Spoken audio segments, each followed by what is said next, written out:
Bom, pessoal, a gente vai dar continuidade, né, na verdade, nosso estudo a respeito da China. E eu lembrei de vocês, justamente de vocês ontem à noite, né? De uma coisa que eu tinha falado para vocês, eu acho que começo desse ano, ano passado, não lembro bem, mas que ontem se cumpriu de maneira exata. Eu falava para vocês que muito do que a gente vai estudar em geografia, acho que a partir do ano passado eu devo ter falado isso para vocês, não lembro bem. Isso é coisa que a gente ia ver na aula de manhã e à noite ia estar sendo notícia. E justamente por coincidência ontem, quando eu estava explicando a formação do território chinês para vocês, eu falava disso aqui. Deixa eu mostrar aqui para vocês logo. Lembra desse mapa que vocês têm na página 189, né? A gente estava dando estudado no território chinês e eu destaquei aqui essa área, território contestado, aqui ó, na parte bem oeste da China, certo? E quem assistiu o jornal ontem à noite, se alguém tiver assistido o jornal ontem à noite, viu que justamente nessa área aí, essa área ela é contestada entre a China e a Índia. Os dois países querem esse território, porque ali é a região de fronteira, né, onde ficam as montanhas do Himalaia, e os dois países querem para si. E justamente ontem à noite, ontem, né, houve conflito militar armado, né, fazia mais de 50 anos que tinha tido conflito, se não me engano, ali naquela região. E ontem aí, o pessoal resolveu, né, eu até brinquei, né, aqui em casa, disse, olha, é começar a baixar a Covid-19, o pessoal volta a fazer guerra de novo. Né? Porque o pessoal tem dado uma paradinha com a guerra, né? Acho que pensava que o mundo ia se acabar. Não, vamos parar com guerra para a gente ter mais uma chance, né? Mas não. Quando começou a estabilizar as coisas, aí volta para ter conflito de novo. Então, ontem foi registrado um conflito, né? Tanto a Índia quanto a China falam de mortos em ambos os lados. E eu sugiro que vocês busquem saber, né? Vocês busquem essa notícia, com certeza deve estar passando hoje à tarde em alguns dos telejornais, deve ter passado já agora pela manhã. Enfim, no YouTube vai ter essa notícia também, tudo mais. Então busque se inteirar, né? Até porque faz parte, veja, nós estamos estudando a China agora e vamos estudar a Índia. Se não me engano, a Índia é nosso próximo assunto, né? Depois que a gente fechar esse conteúdo, tiver da China, se não me engano, o próximo é a Índia. Então, assim, né? São conteúdos que, como eu falei para vocês, nós estudamos eles de manhã e temos grande chance de assistirmos alguma notícia relativa a ele nos jornais logo à noite, né? Deixa eu só registrar um negócio aqui para a gente começar. Alguma pergunta, gente, sobre esse conflito, alguma coisa assim? Ou... Sobre esse conflito, não, mas só os Estados Unidos. É uma coisa nada a ver, mas eles não têm uma geografia praticamente. Ah, não sei o quê? Sério. Tipo, eles não têm uma geografia. Ah, porque Nem geografia básica. eles acham que a Amazônia é território dele, né? É, e acho que o Brasil fica na África. Não, aí eu já acho mais extremado nessa questão, né? Essa parte deles achar que a Amazônia é território. Na verdade, eles dizem que a Amazônia é um território internacional, né? Algumas pessoas lá, né? Não são todos também, não, né? Vamos ser bem sincero, né? Do mesmo jeito que existe terraplanista aqui no Brasil, lá tem pessoal que acha que a Amazônia é território, é um território internacional administrado justamente por eles. Se bem, pessoal, que na Amazônia hoje existem 10 mil ONGs internacionais registradas. Ah, não, é que eles querem cuidar dos índios, não, velho. Estão querendo erva medicinal, minério, pedras preciosas e mais um monte de coisa que tem por ali.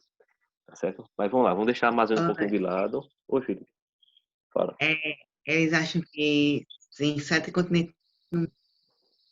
Eles dividem a América do Norte como outro continente. Hum, é, teu áudio tá cortando pra caramba, velho. Mas, enfim, vamos lá. Sim, gente. Eu mandei pro grupo de vocês, depois de muita contestação, né? Guilherme dizia que tinha sido Felipe, Felipe dizia que tinha sido Guilherme, não sei. Né? Uma aula aqui que teve, a gente falou sobre a Adriane Franca, e depois uma pessoa foi olhar no grupo, ou não sei se foi no grupo, ou não sei se foi no privado, dizendo que tinha se interessado pelo livro que queria ler. Aí eu fui buscar, aí quando foi ontem de tarde, coincidentemente no grupo de historiadores que eu faço parte, alguém foi lá e pediu o livro, uma pessoa foi e cedeu. Eu fui, baixei o livro, mandei, né, para o senhor Everton Guilherme, ele disse que não tem sido ele, mandei para Felipe, Felipe disse que não tem sido ele, então, enfim, mandei para todo mundo, quem quiser pegue lá e leia, que tiver interesse de fato na obra, viu? Mas vale a pena, tá certo? Vale a pena ler, tá bom? Bom, gente, dando continuidade hoje ao assunto que nós estávamos estudando ontem a respeito da China, nós vamos aqui para a parte agora da implantação do socialismo na China, tá certo? Cenário 2, página 192, tá certo? Os exercícios do livro eu vou deixar para fazer no final, quando a gente fechar o assunto todo da China. Porém, hoje vai estar lá no Classroom um fórum de discussão, tá certo?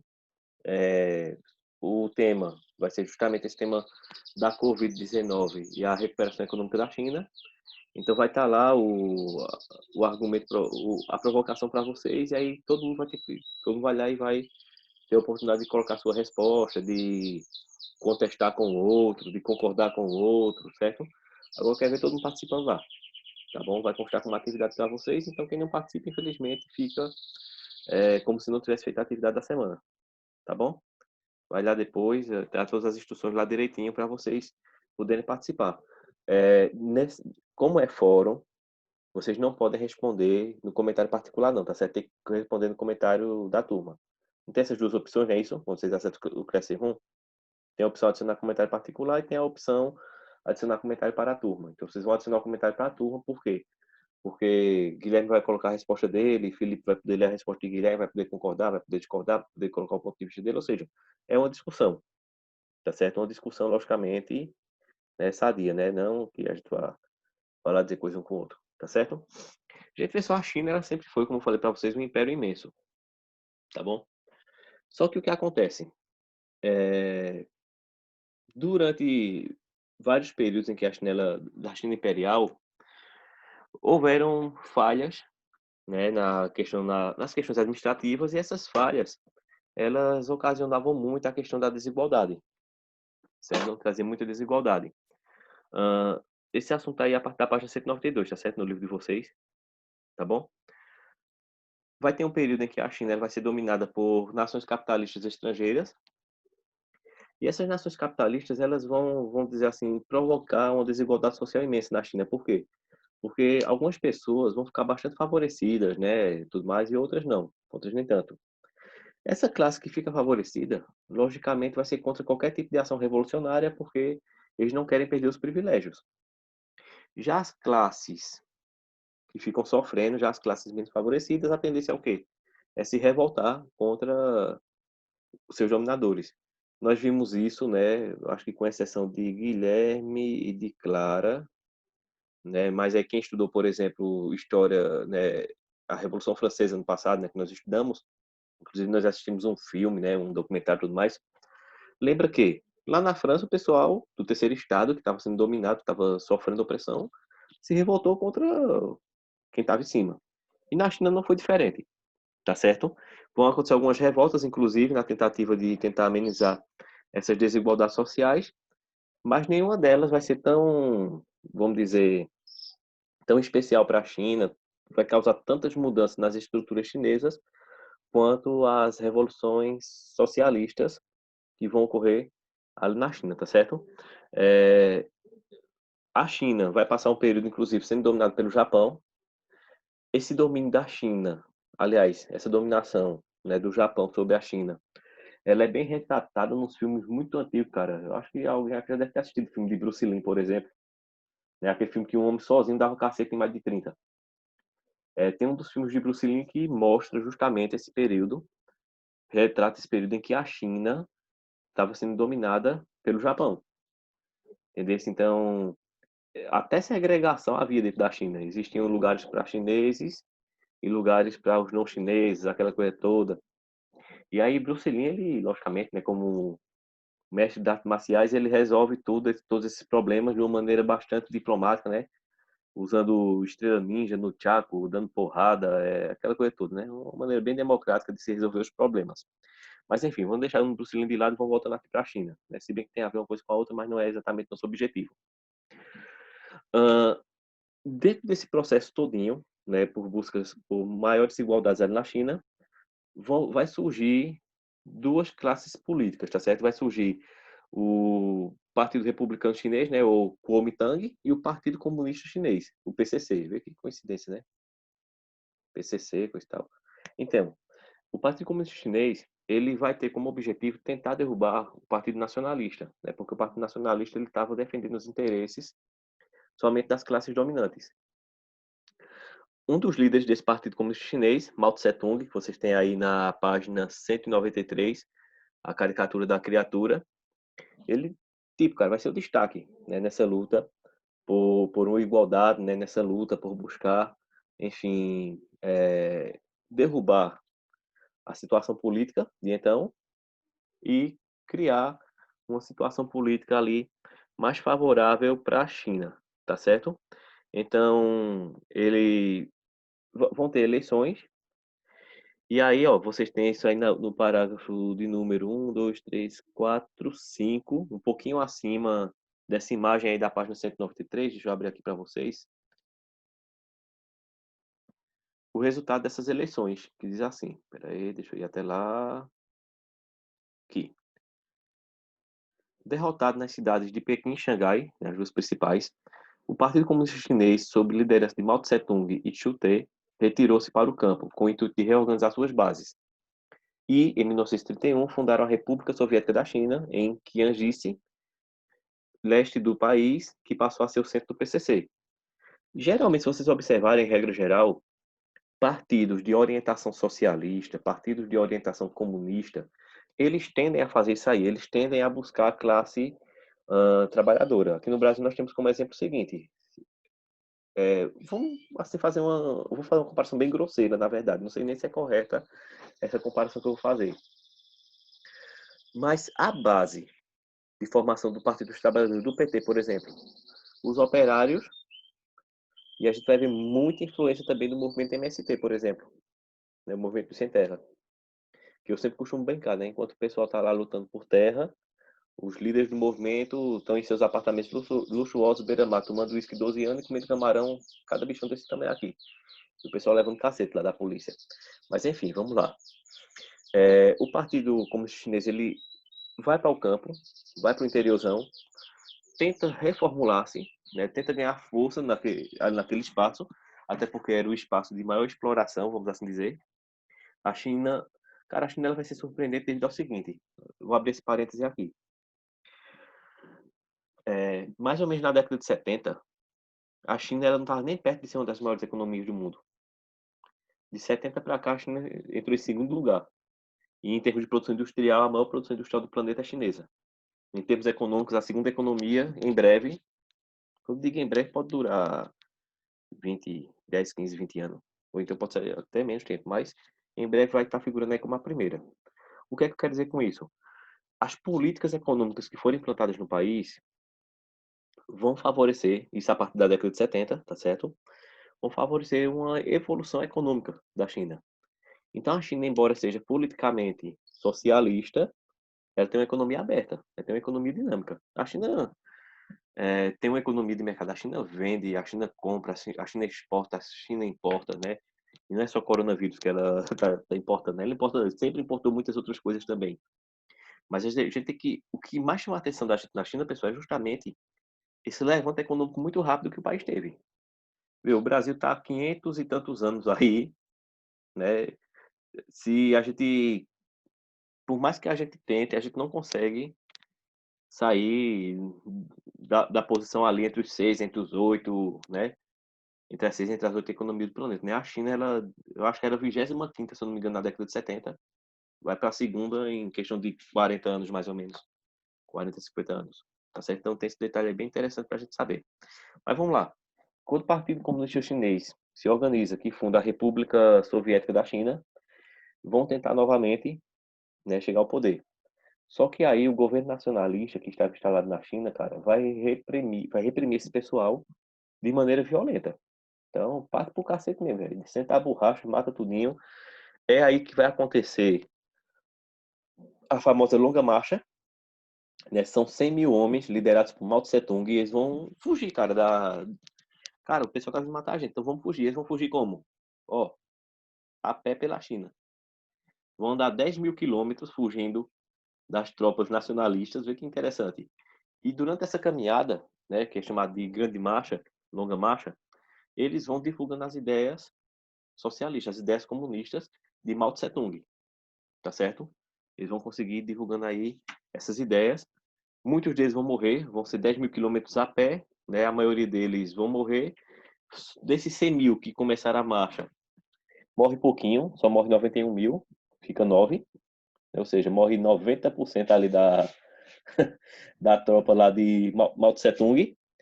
Mas enfim, cara, se o que é que a galera vai começar a observar? Se esse povo aí andou esse tempo todo em a pé para trazer essa mensagem, algum fundo aí deve ter alguma coisa bacana, deve ter aí nesse espaço. Mas enfim, né, através de guerrilhas, através de uma série de revoltas, Mao Tse Tung ele começa, né, o Partido Comunista Chinês chega ao poder, tá certo? Proclama uma república comunista na China. E aí eles vão. Qual é o cenário que os comunistas vão encontrar quando chegam na China? Cara, um país com a economia totalmente atrasada, um país que era dominado por outras nações, um país praticamente ruralista. Qual é a ideia agora? Não, a gente vai ter que transformar esse país feudal, em outras palavras, vamos ter que transformar essa coisa medieval aqui todinha num país moderno, cara. Então isso já era século XX, né? Não tinha como você ficar muito para trás. Então, primeira coisa que eles vão fazer, eles vão implantar o modelo de industrialização soviética. O que é que dizia esse modelo de industrialização soviética? Não, vamos investir nas indústrias de base, nas indústrias que vão produzir matéria-prima e vão produzir coisas para outras indústrias, tá certo? Vocês têm essa definição aí na página 195. Deixa eu abrir aqui novamente para a gente acompanhar. Cadê? Pronto. Cadê? Pronto, achei. Então, ó, a China, em um primeiro momento, adotou o modelo soviético de desenvolvimento, que se baseava na estatização dos meios e instrumentos de produção, ou seja, aquilo que era privado vai passar a ser do Estado. A gente já estudou isso quando a gente vai entender como é que se dá a implantação de regimes socialistas, comunistas e tudo mais. Planejamento político, econômico e social centralizado, tá certo? Aí, o maior porte, o maior destaque para a China vai ser a indústria siderúrgica na região da Manchúria, tá certo? Aqui, ó, bem ao norte, na fronteira com a Rússia e com as Coreias, tá certo? Aqui essa região da Manchúria vai ser o foco do desenvolvimento industrial da China nesse período aí, tá certo? No período ali da Revolução Comunista, eles transformam aquilo ali, né, em um grande parque industrial, na verdade. E assim, além dessas questões, a ideia aí é o quê? É desenvolver a China, cara. Então vamos criar indústria de base, né? Vamos criar a indústria do ferro, a indústria preocupada em criar meios, né, em vender matéria-prima, em vender maquinário para as outras indústrias, tá certo? Então, um país que era basicamente rural vai se transformar em uma nação industrializada, tá bom? Vamos dizer assim, a gente lembra que a Revolução Industrial, ela começa lá no século XVIII, né? Ou seja, mais ou menos uns 200 anos depois, a Revolução Industrial chega na China. A besteira aqui no Brasil chegou em 300, assim, só que a gente não soube fazer, a gente não está sabendo ainda, né? A gente ainda não pegou, vamos dizer, a gente ainda não acertou o rumo do que deve, do que deve ser feito, tá certo? Deixa eu ver aqui o que mais a gente pode ver aqui para vocês. Sim, a questão da Revolução Cultural, né? O governo de Mao Tse Tung, um governo muito centralizador. O governo de Mao Tse Tung ele pode ser considerado uma ditadura, com certeza, tá certo? Ditadura de partido único, né? Não existe somente ditadura de direita, também existem as ditaduras de esquerda, talvez até mais, existam até mais ditaduras de esquerdas que de direita. Mas assim, mesmo sendo uma revolução comunista, vamos lembrar que a Rússia tinha tido uma revolução comunista em 1917, então a Rússia era comunista ainda nesse período. A própria Rússia, que no primeiro momento apoiou Mao Tse Tung para chegar ao poder na China, vai começar a fazer críticas ao governo dele, ao excesso de centralização, na verdade, do poder dele. O próprio Partido Comunista Chinês vai começar a criticar Mao Tse Tung também, tá certo? Então, como é que se resolve, né, esse tipo de problema? Esse tipo de problema, pessoal, ele vai resolver com a chamada Revolução Cultural, tá certo? Em que ele vai fazer aquilo que o pessoal tanto fala que o brasileiro, né, tanto fala hoje em dia, né? Dominação ideológica, aquela coisa todinha, pronto. Os chineses fizeram, realmente. A doutrinação ideológica, tá certo? Então, eles distribuíam um livrinho, né, que vocês têm aí na página 196, a imagem dele, né, o livro vermelho, tá certo? Esse livro vermelho, na verdade, era o resumo das ideias de Mao Tse Tung. Eles faziam com que esse livro chegasse nas pessoas, as pessoas lessem, tivessem contato com essas ideias. E, cara, eu vou dizer uma coisa pra tu. Como eu sempre falei, né? Eu era aquele camarada que ia dar aula no ensino médio com a foto de Che Guevara na camisa e tudo mais. Se você não fizer uma análise crítica das ideias, você entra no jogo, cara. Professor, tu hoje é de direita ou de esquerda? Cara, eu não sou nem canhoto, nem sou destro. Tá entendendo? Eu prefiro ou não ter braço, eu prefiro ser elemento neutro. Então, eu me neutralizo, mas essa questão eu analiso os dois lados, como eu costumo dizer. Mas o que é que quer dizer para vocês? É, a ideia, né, a forma como são implantadas as ideias, cara, os caras são altamente intelectualizados. Então, produziam livros e distribuíam para a população.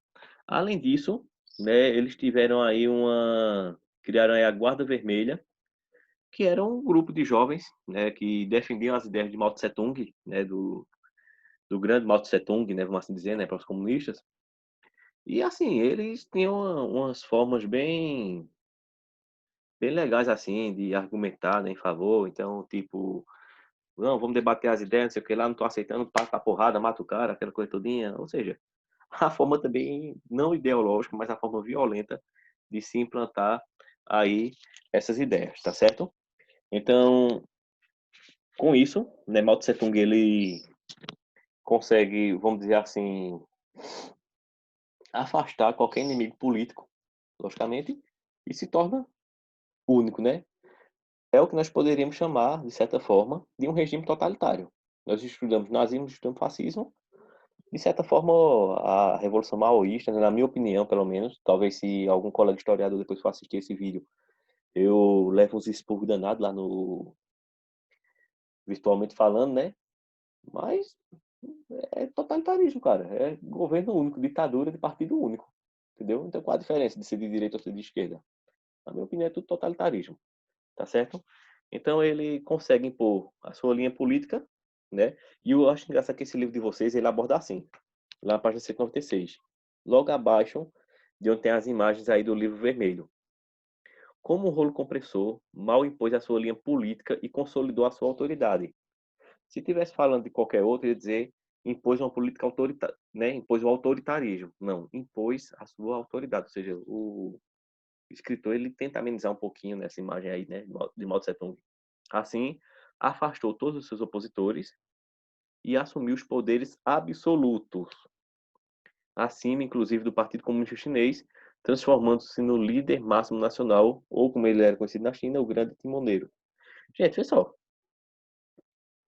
impôs a sua autoridade, afastou os opositores, assumiu poderes absolutos.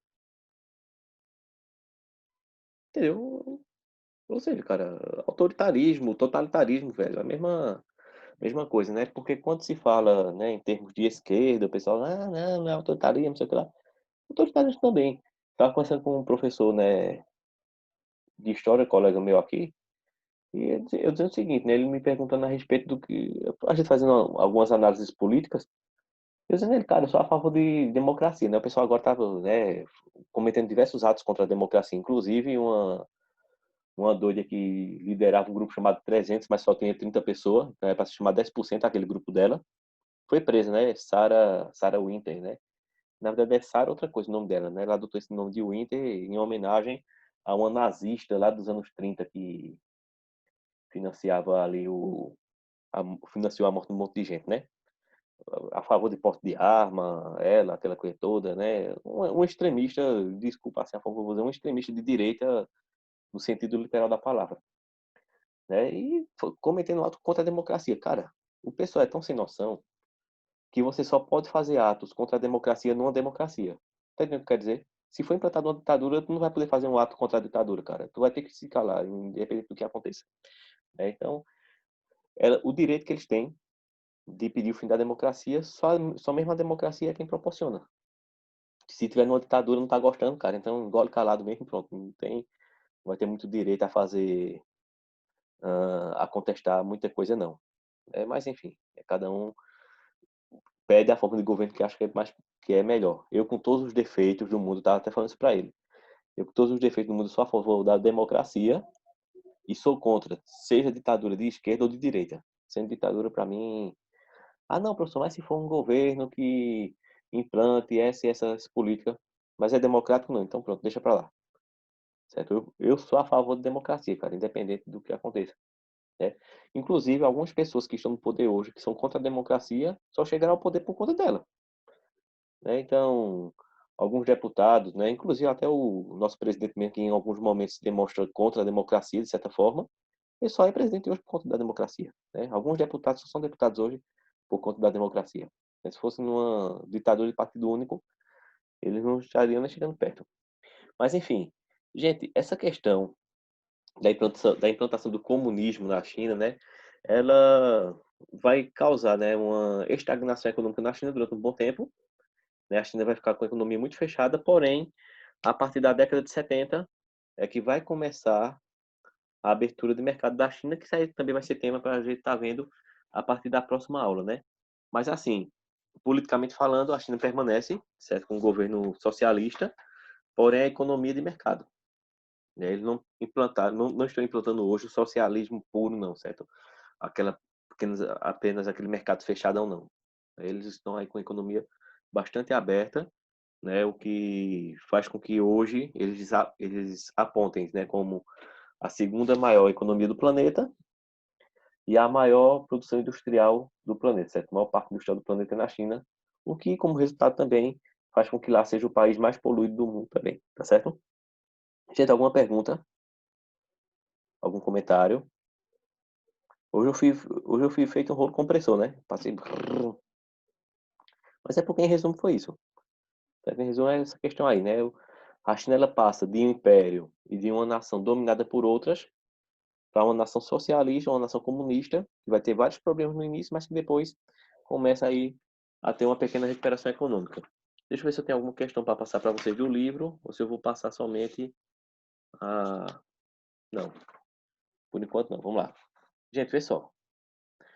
Daqui a pouco lá no Classe 1 vai estar um fórum de discussão para vocês a respeito da Covid-19 e a recuperação econômica da China após a pandemia.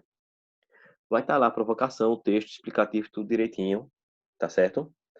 E vocês vão estar abertos a colocar a opinião de vocês. Lembrando que, logicamente, opiniões do tipo: a China criou vírus para acabar com a economia mundial, a Terra é plana, é, tal coisa assim, tal coisa assada.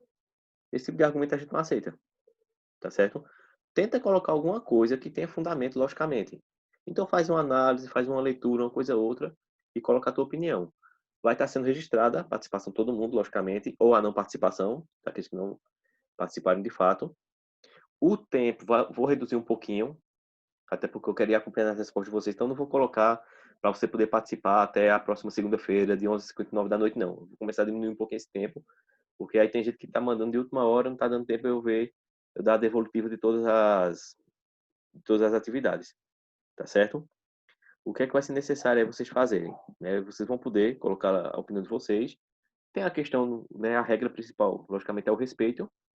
Então, eu não sou obrigado a concordar com o colega, mas sou obrigado a respeitar a resposta dele. E se eu tiver algum argumento para contrapor, melhor ainda, tá certo? Lá o espaço ele é aberto, é como se fosse uma espécie de júri simulado, vamos assim dizer, uma espécie de debate que vocês vão estar fazendo, logicamente, de maneira virtual, tá bom? Então, tem algumas regras lá que precisam ser respeitadas. Caso alguma dessas regras não seja respeitada, a gente sabe que vem a consequência, né, do fato, tá certo?